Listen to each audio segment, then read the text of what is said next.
นี้กลุ่มพวกเรานะคะก็จะมานำเสนอสื่อนวัตกรรมนะคะซึ่งจะทำเป็นหนังสือนิทานภาษาอังกฤษนะคะซึ่งมีชื่อว่า Animal Planet ค่ะอันนี้จะเป็นการสาธิตการใช้เครื่องเรียนนะคะสาธิตการใช้หนังสือนะคะภายในตัวเล่มนะคะก็จะมีสัตว์ทั้งหมด12ชนิดด้วยกันได้แก่ไก่ค่ะหรือคอกค่ะ ตัวที่2ก็จะเป็นสิงโตไลออนตัวที่3หงส์ค่ะหรือสวอนนะคะและตัวที่4ค่ะสุนัขค่ะหรือว่า dog ค่ะตัวที่5ค่ะงูค่ะ snake ตัวที่6ค่ะนกค่ะ stork ตัวที่7ค่ะสุนัขจิ้งจอกค่ะ fox ตัวที่8ค่ะแกะค่ะ sheep ตัวที่9ค่ะกวางค่ะ deer ตัวที่10ค่ะกบค่ะ frogs ตัวที่11ค่ะมิ้ง bear และตัวที่12ค่ะโลมา dolphin ค่ะซึ่งก็จะยกตัวอย่างมาให้ดูสัก1ชนิดนะคะก็คือสุนัขค่ะซึ่งภายในแต่ละหน้าหรือว่าภายในสัตว์แต่ละตัวนะคะก็จะมี vocabulary characteristic color แล้วก็ habitat นะคะซึ่งจะเป็นภาษาอังกฤษด้วยกัน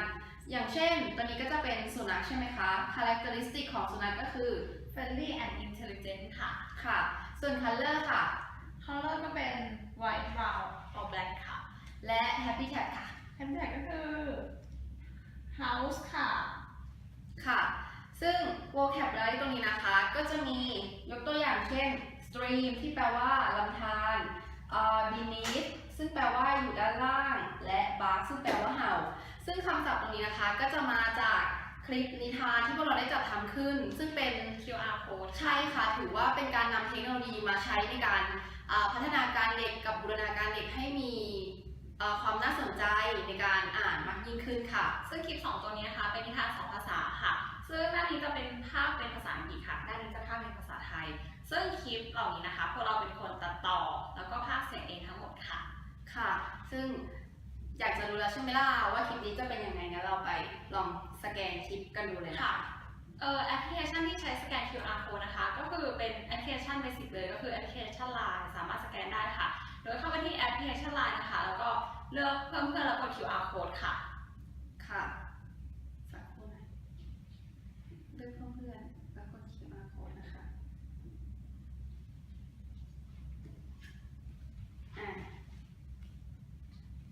อย่างนี้สแกนภาพภาษาอังกฤษก็สแกนไปเลยค่ะแบบนี้เสร็จแล้วมันก็จะขึ้นว่าผลการสแกนก็ให้เราเปิดเข้าไปนะคะแล้วก็จะขึ้นเป็นลิงก์ YouTube ที่ค่ะหลังจากที่เราได้เรียนรู้หนังสือ Animal Planet กันไปแล้วนะคะตัวนี้ก็จะเป็นเกม Matching Animal ค่ะที่เราได้สร้างขึ้นโดยหากผู้เล่นนะคะเป็นห้องเรียนที่ใหญ่ๆนะคะก็จะเหมาะแก่การที่ให้เด็กๆนะคะได้แบ่งกลุ่มเพื่อเกิดการแข่งขันในการเล่นเกมนี้ค่ะหากเป็นห้องเรียนเล็กๆนะคะอาจจะให้เด็กๆรวมกันทั้งห้องค่ะเล่นเกมนี้เพื่อให้เกิดความสามัคคีกันค่ะโดยเกม Matching Animal ของเราตัวนี้นะคะเราก็จะแบ่งเป็น2ด้านค่ะมี Matching ด้านหน้าและ Matching ทางด้านหลังค่ะโดยการเล่นเกมของเรานะคะก็จะมีบัตรคำค่ะเพื่อให้เด็กๆได้เลือกที่จะมาเล่นเกมตัวนี้ค่ะตัวนี้นะคะก็จะเป็นบัตรคำทั้งหมด12อันนะคะก็คือสามารถสอดใส่ไปในนี้ได้เลยนะคะก็คืออันนี้ก็จะเป็นตัวอย่างนะคะก็คือ is known as a pet ก็คือรู้จักกันเป็นสัตว์เลี้ยงก็คือสุนัขใช่ไหมคะเราก็สามารถสอดเข้าไปได้เลยค่ะทีนี้นะคะค่ะตัวอย่างที่2นะคะก็ has triangular face and bushy tail ก็คือสุนัขจิ้งจอกนั่นเองค่ะซึ่งอยู่ข้างหลังค่ะเราก็มาดูว่าสุนัขจิ้งจอกตรงไหนแล้วก็ใส่สามารถใส่ได้เลยนะคะ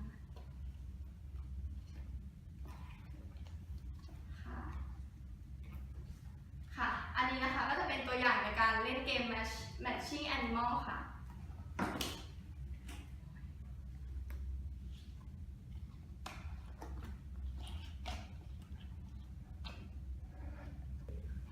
ค่ะต่อมานะคะก็จะเป็นสื่อออนไลน์ที่ใช้ในการทำควิซค่ะซึ่งในที่นี้ก็จะใช้เว็บ flickr.com นะคะ แล้วก็จะทำการสร้าง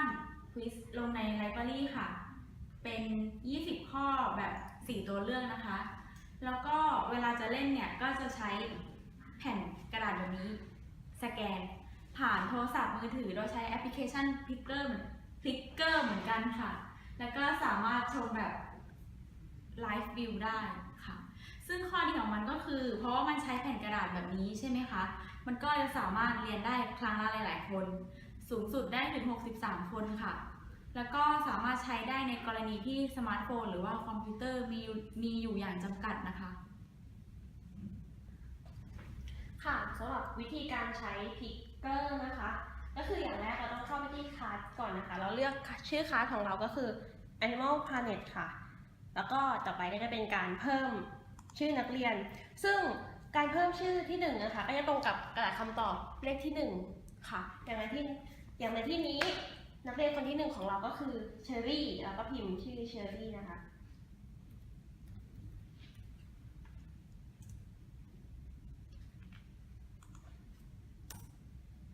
ค่ะคนที่2ของเราก็คือเปียโนก็จะเลขที่2ก็ตรงกับกระดาษคำตอบใบที่2นะคะ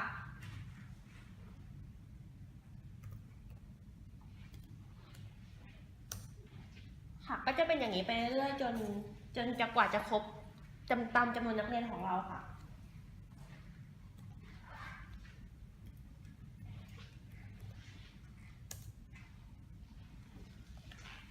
ค่ะต่อไปเราก็จะแจกกระดาษคำตอบให้กับนักเรียนของเราอย่างเลขที่1คือเชอรี่แล้วก็ให้ใบที่1กับเชอรี่ค่ะแล้วก็ตามเลขที่ไปเรื่อยๆ อันนี้คนที่2ขอบคุณค่ะ น้องเปียโนกับน้องเจน ค่ะ ต่อไปก็จะเป็นการตอบคำถามของเรา เราก็ต้องเข้าไปที่ไลฟ์วิวก่อนแล้วเราก็จะเปิดแอปในมือถือด้วย ค่ะ เข้ามาใน My Class นะคะ แล้วก็เลือกที่ Animal Planet ตรงนี้ก็จะขึ้นว่าเรามีนักเรียนอยู่ด้วยแล้ว 3 คนค่ะ ก็คือ 3 คนนี้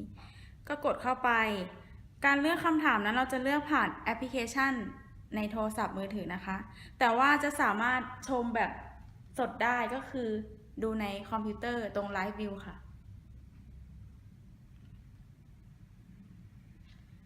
อันนี้จะสาธิตตัวอย่างคำถามแรกนะคะอย่างเช่นข้อที่ 1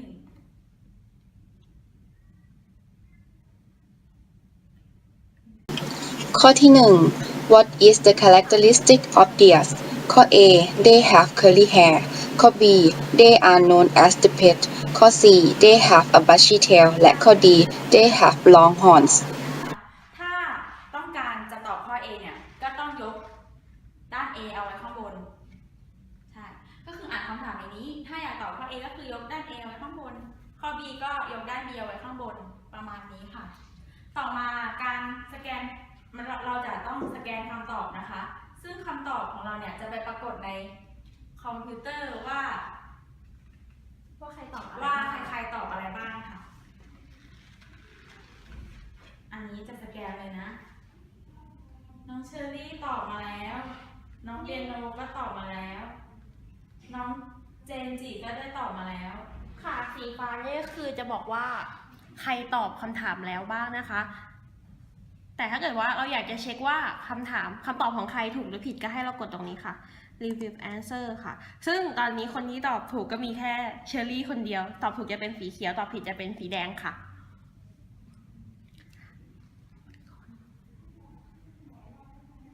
ต่อมาลองมาดูอีกข้อหนึ่งกันนะคะ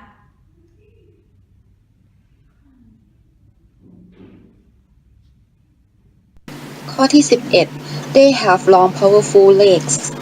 ข้อ A deers ข้อ B sheep ข้อ C swans และข้อ D cocks ข้ออะไรคะ เชอรี่ตอบข้ออะไรเอ่ย ตอบข้อ C ค่ะ เชอรี่ตอบข้อ C ตอบข้อ A ค่ะ ตอบข้อ A ค่ะ ตอบครบแล้วนะคะ ตอนนี้ก็ตอบครบแล้วนะคะ เราก็มาเช็คคำตอบกันเนี่ยว่าใครตอบถูกบ้าง ซึ่งตอนนี้ก็คือเชอรี่ตอบผิดค่ะ ที่เหลือเปียโนและเจนจิตอบถูกค่ะ แล้วก็เราสามารถ เช็คผลคะแนนของนักเรียนของเราได้นะคะ ของข้อสอบของเราแต่ละข้อได้ด้วยอย่างข้อนี้ ก็จะมีบอกว่าคนตอบถูกทั้งหมด 67%ใช่ข้อ อันนี้จะบอกเปอร์เซ็นต์การตอบถูกของในแต่ละข้อนะคะ อย่างข้อแรกข้อที่1เนี่ย เปอร์เซ็นต์การตอบถูกจะเป็น 33%ค่ะ ค่ะ ซึ่ง